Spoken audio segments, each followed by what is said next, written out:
वळूयात पुढच्या बातमीकडे। श्रावण महिन्यामध्ये आता श्रावण सरी नाही तर संकटाचे ढग जाणवत आहेत। ऑगस्ट महिन्याचा अर्ध्यापेक्षा अधिक कालावधी संपलाय, तरी सुद्धा राज्यातल्या अनेक भागांमध्ये समाधानकारक असा पाऊस झालेलाच नाहीये। गेल्या 2 ते 3 दिवसांपासून पावसानं बहुतांश भागात उघडीप दिली आहे। कोकणामध्ये गेल्या काही दिवसांपासून पावसाचा जोर हा ओसरलाय। बहुतांश भागांमध्ये उष्ण, दमट आणि कोरडं असं हवामान जाणवतंय। उत्तर महाराष्ट्रातल्या धुळे, नंदुरबार, जळगाव आणि नाशिक या जिल्ह्यांमध्ये जोरदार पावसाचा अभाव दिसतोय। तिकडे पश्चिम महाराष्ट्रातल्या पुणे, कोल्हापूर, सातारा, सांगली आणि सोलापूर जिल्ह्यातही पावसाचा जोर कमी झालेला आहे। घाटमाता परिसरातही पावसानं विश्रांती घेतल्याचं चित्र आहे।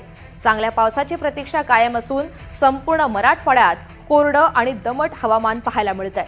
विदर्भात अकोला, अमरावती, बुलढाणा, चंद्रपूर, गडचिरोली, गोंदिया, नागपूर आणि वाशिम या सगळ्या जिल्ह्यांमध्ये पावसाचा जोर हा खूप कमी झालाय। त्यातच हवामान विभागानं पुढील 4 आठवड्यात सरासरीपेक्षा कमीच पाऊस राहण्याचा अंदाज हा वर्तवलेला आहे।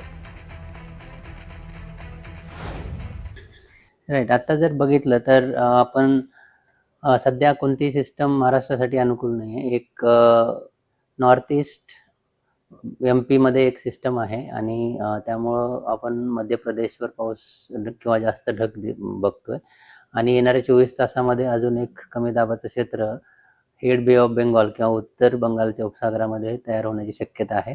परंतु त्याची मूवमेंट नाही आहे काहीही, ते स्टॅग्नंट किंवा स्टेशनरी असण्याची शक्यता आहे। त्यामुळे ह्या रिजनवर जास्त पाऊस पडेल, त्यामध्ये ओडिशा, पश्चिम बंगाल आणि ॲडजॉइनिंग रिजनवर पाऊस पडू शकतो। महाराष्ट्राचं जर बघितलं तर आपण क्लाउड्स आहेत, परंतु ते रेन बेरिंग नाही आहेत, म्हणजे क्लाउड्स आहे, पाऊस पडत नाही बऱ्याच ठिकाणी। पण पूर्व विदर्भातील काही ठिकाणी आज पाऊस पडू शकतो। मराठवाडा, मध्य महाराष्ट्रामध्ये तुरळक ठिकाणी पाऊस पडू शकतो। सर्वदूर पावसाची शक्यता नाही आणि पावसाची तीव्रता हलक्या ते मध्यम स्वरूपाचीच असू शकते।